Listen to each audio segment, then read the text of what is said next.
The prevalence of depression and suicidal thoughts does seem to cut across all strata in terms of, students that are high achievers in school, students that are low achievers in school, students that are popular, students that are not popular.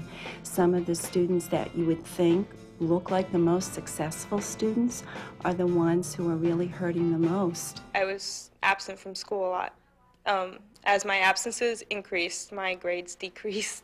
It's like everything I had worked for at the beginning of my high school career was like dwindling just because I was feeling this way and I didn't know what it was. In 1980, my brother Dennis died by suicide when he was 13 years old, and I was 17 years old, just starting my senior year of high school.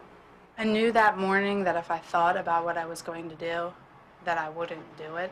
So I tried as much as I could not to focus on what I was about to do, but to focus on the pain. I just kept thinking I need to get out of this, and I kept focusing on the relief I was going to feel like tomorrow I'm not going to feel this. The best thing someone can do if they're feeling suicidal, they want to commit suicide, is to tell an adult, tell someone, don't just have their feelings in because it's going to explode and you're going to be really sorry in the end.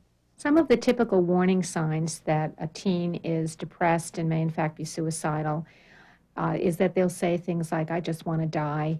I wonder what people are going to do when I'm not around here anymore. I want to go to sleep for a long time.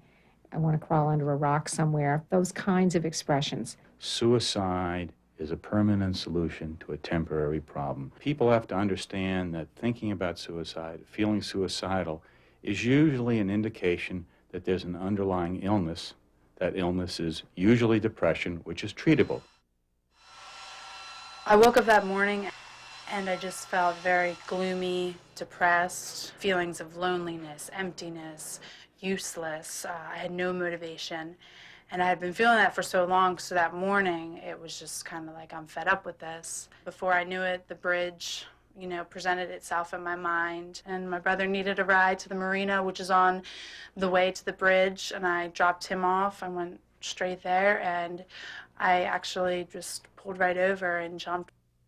I wish I would have learned more, not only of suicide, but just the symptoms and the signs of depression. I didn't know what the signs were at the time. I think if I had been taught the signs of suicide, that it definitely would have helped, or I hope it would have helped, because I've always, wished that I could have done something for her to change the way that things had ended up, but I think that if there was more awareness, then maybe people would be able to help people like Brandy instead of having her, go to the extreme that she did.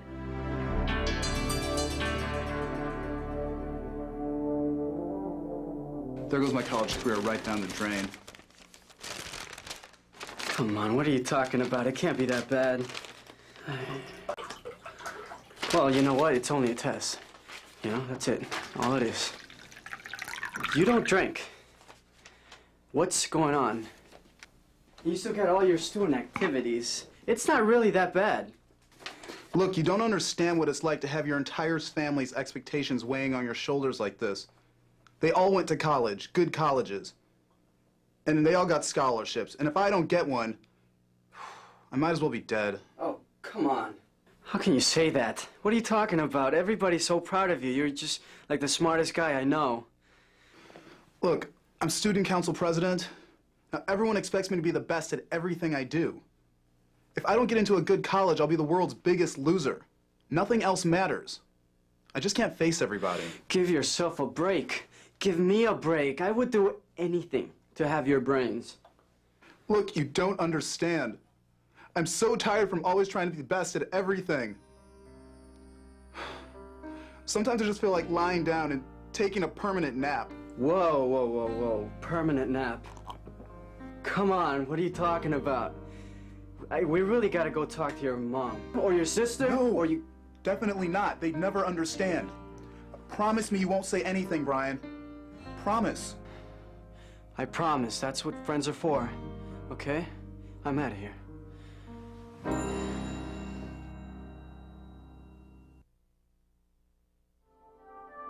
This is really serious. I shouldn't have promised to keep it a secret.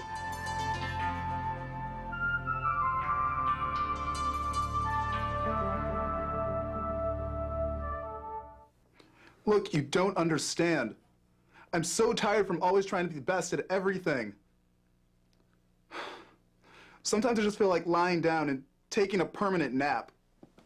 Ooh, wait a minute. Oh, wait a minute. You're not taking a permanent nap. I know you're a little stressed, but you have to talk to someone about this. Like who? My mom and dad? They'd never understand. Promise me you won't say anything to them. No! I can't promise you that. It's not gonna happen. You need to talk to someone. Maybe your older sister, Beth. I'm not sure, man.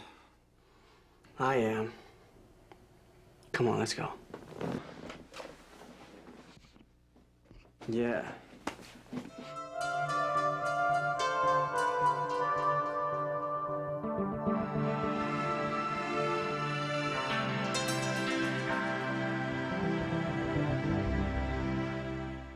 Person experiencing suicidal feelings is in distress, and their way of thinking is what we call tunnel vision. Either I get into college or I die, or I need to be in this relationship or I die. I need to have this job or I die.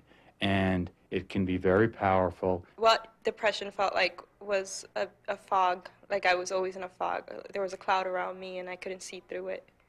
So I really didn't think clearly. I didn't feel many things. I didn't enjoy anything. So it's pretty horrible. The specific signs of suicide are people who feel that there's no way out, feeling the need to escape, feeling an intolerable psychological pain, as if their head is in a vice. The only person that recognized that something was wrong was my debate coach, Terry. He knew I was a high achiever, and he knew my personality well, and when he saw me changing, he knew something was different. This change in Raquel took place over, I don't know, probably a period of a couple of months. It wasn't like one day things were different than they had been the day before, but things, when she started to go downhill, just kind of kept getting bleaker and bleaker. One day he called me at home, and he said he was curious about something. He wanted me to answer some questions. He had some kind of list, and each question, depending on the intensity, would determine whether you were depressed. I got a high score on that test, so he thought, okay, you're going to have to go see a therapist. If you are not sure what's going on with you or what's going on with one of your friends, you're not sure how serious a situation is, err on the side of caution. Come in to see your counselor. When you come into my office about a friend, I'm sure one of the things that's going across your mind is that you're afraid you're being a traitor. You're afraid that your friend's going to get angry with you when they find out that you've spoken to me about what's going on in their life. Let me assure you that very, very seldom do friends even get mad, even though that's your greatest fear. Your friend, in fact, is going to be relieved that you cared about them enough to go to someone and get some help for them. If my friend hadn't have told anyone, then I wouldn't be here. And I started crying in school, and I went up to my friend and I told her that I wanted to end it. She went to my guidance counselor, and she told her that I wanted to kill myself. And the guidance counselor called me down to her office, and then she called my parents. And my parents got me help. I would have liked someone to actually take me aside and give me that perspective that I didn't have.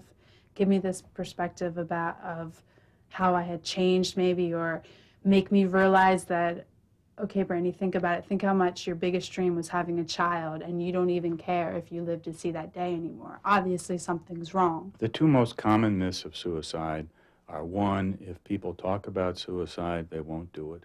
That is not true, that people who talk about suicide are trying to communicate something. And the other myth is that if you ask someone or talk to someone about suicide, you will introduce the idea of suicide into their mind. That is also a myth. Asking about suicide gives someone an opportunity to talk about it, and then you can do something. Now I'm on medicine, and I'm talking to my therapist, and it's helping because I feel a lot better that I can get my problems out in the open and actually solve them. And my parents have actually gone to therapy with me, and I feel that I can talk to them more because of that, because I feel like they're more human. And I think that therapy has really done all of us good, especially me, because I feel so much better.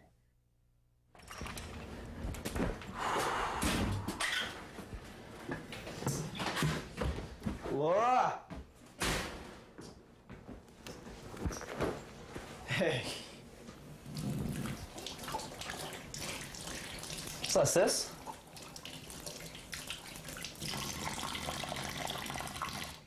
What's going on? I miss Chris so much. I can't believe we're not together anymore. Oh, please. You get over it. You'll find someone else. It's easy for you to say. Things are always harder for me. It's only been a couple of months. Just give it some time. I just don't think I'll ever get over this. I don't fit in anyway. Chris was the only thing good in my life. Don't talk like that. Just snap out of it. Give it some time. I wish I were dead. Believe me, you will get over this. Just hang in there.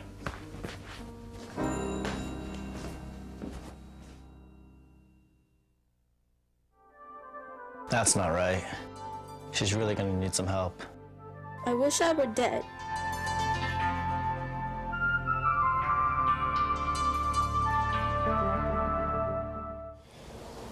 I don't think I'll ever get over this.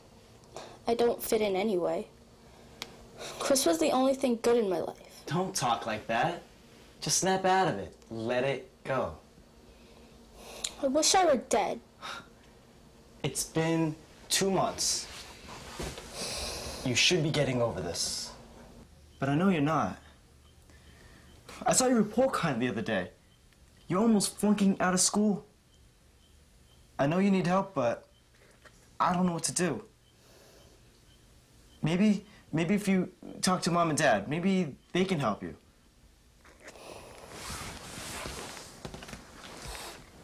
Are you kidding?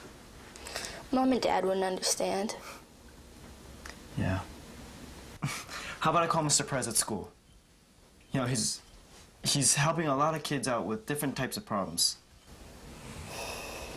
I don't know. Me and you, we'll go first thing in the morning. We'll go talk to him. He's a cool guy. He's really easy to talk to. He can help you out. He'll get you through this. Come on. Okay. Thanks for understanding.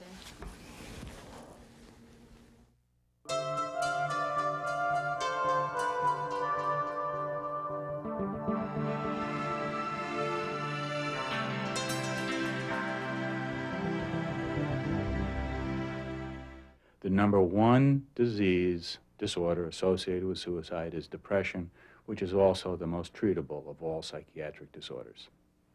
They may be down to the nurse's office frequently with vague kinds of symptoms, an upset stomach, headache.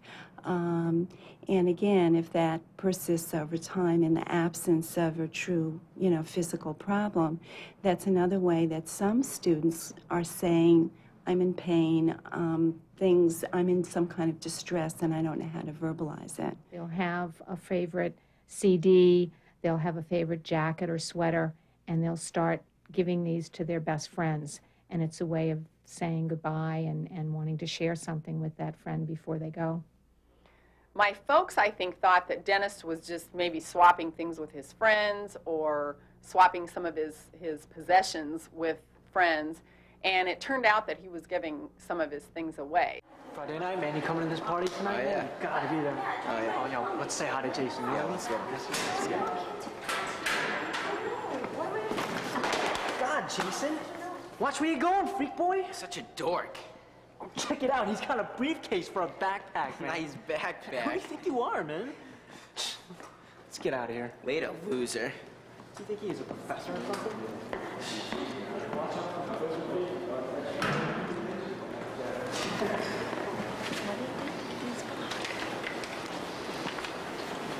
Hey, don't worry about them. They're just a bunch of losers. It won't matter to me soon anyway. because I'm going to take them with me. What do you mean? Never mind. Just don't be hanging around with them, all right? I don't want to see you get hurt.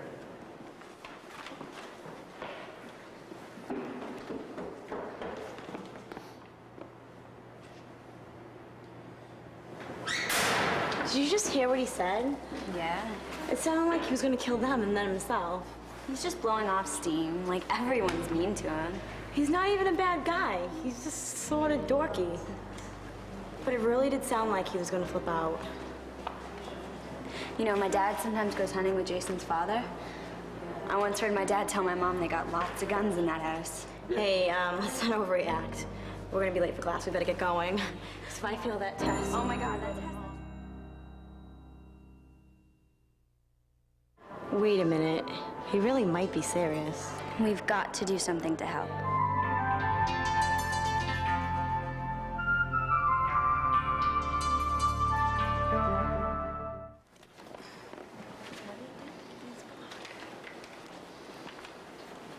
Hey, don't worry about them. They're just a bunch of losers. It won't matter to me soon anyway, because I'm going to take them with me. What do you mean? Never mind. Just don't be hanging around with them, all right? I don't want to see you get hurt. Jason, I know you feel really bad, but you're really starting to scare me. Maybe you should talk to someone.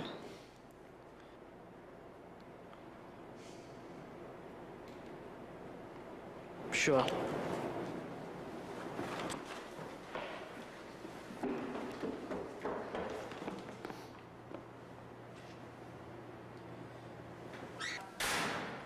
Did you just hear what he said? Yeah. It sounded like he was planning on killing them and then killing himself. He's just blowing off steam. Like, everyone's mean to him. I mean, he's not even a bad guy. He's just sort of dorky. He sounded really desperate, though. Well, I know that my dad goes hunting with his dad sometimes, and I once heard him tell my mom that they got lots of guns at that house. I hope we're not freaking out, but this really scares me. But we don't want to, like, overreact and get him in trouble for no reason. You know what? We should call your dad right now at work. Jason sounded really desperate. You're right. Well, let's go find a phone right now. All right.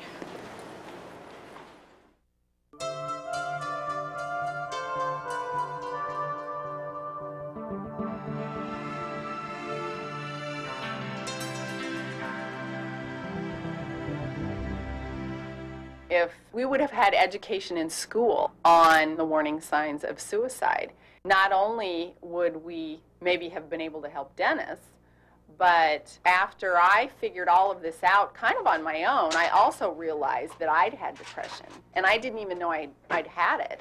The role of heredity or genetics in depression and suicide is not unlike other illnesses. There is a vulnerability, there is a predisposition, but it's important for families to realize that it's not, there's no fate here.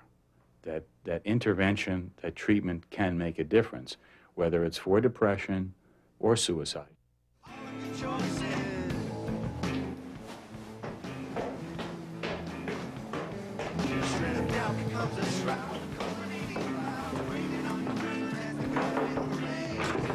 Hey, Francisco, what's up?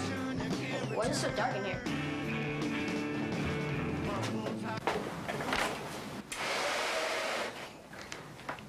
Hey, you awake, man? Look at this place. It's a disaster. What's going on with you? Hello? Hey, how come in English class you haven't been giving Mrs. Jones a hard time like you used to? And Jack and Tyler and everybody else have all been wondering why you haven't been hanging out with us. I don't know, man. It's just... I just don't feel like it, I guess. What do you mean you don't feel like it? What about baseball? I mean, we got creamed last season. We really could have used you. You used to be so good, and then you just dropped out. I don't know. Look, it's not a big deal, all right? Man, if you want to keep your friends, then you've better stop acting like this. I mean, what's gotten into you? I don't know, all right? Just leave me alone, okay? When you drop your attitude, then why don't you give me a call?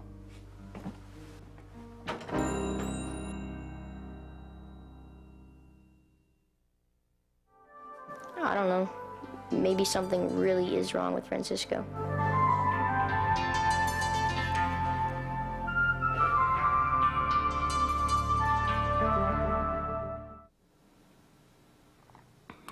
Look, I don't know, all right?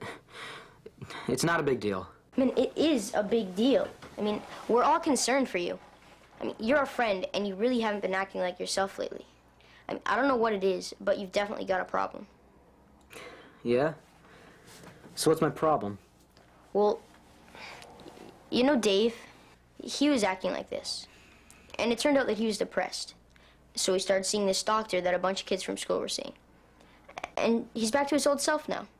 I mean, she's supposed to be really easy to talk to, and kids trust her. She really helped Dave. So what's it got to do with me? Well, you should talk to your parents about how you feel, and then they can figure out what to do. No way, man. You're crazy. Listen, I can never talk to my parents about the way I feel.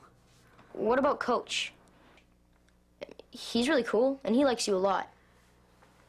I don't know. What if we go see him tomorrow after school? I mean, I'll be with you. Listen, all right, I don't want to talk to anybody about this. You don't have to do it alone. It's not your problem. Just forget it, okay? Just butt out. Man, come on, you've got to do this. And if you're not there tomorrow, I'm going to go by myself.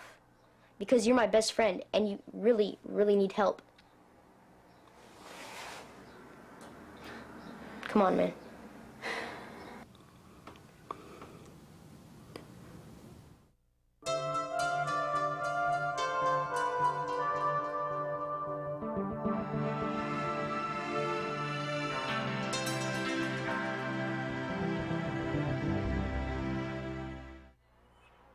I wish that somebody had inspired me or encouraged me to go see someone professional that would have been like, look, how are you feeling? And that I would have been able to go down all these symptoms, just list them off in my mind as just ways I'm feeling, and them say, well, look at all these symptoms. They pinpoint right to an illness. It's important that students, friends, not feel they have to take care of this stuff for their friends. They can't. That's where adult and professional intervention is really important. They're being a good friend by telling an adult who can do something about it. I think you should talk to your parents because they're the ones who are going to get you help and who are going to help you through everything, and they're going to love you no matter what. If you really feel that you need to talk to someone, talk to your parents. And if you can't talk to your parents, then talk to another trusted adult, like I said, a teacher or a counselor. I'm very grateful to my friend. Every time I talk to her, I think about how she told someone, how she cared enough to tell someone. If you think your friend is going to commit suicide, take it seriously. It's not a joke. There's no way you can get through on your own. It's just, it's too great of an illness to be able to do it on your own. It is an illness and needs to be treated.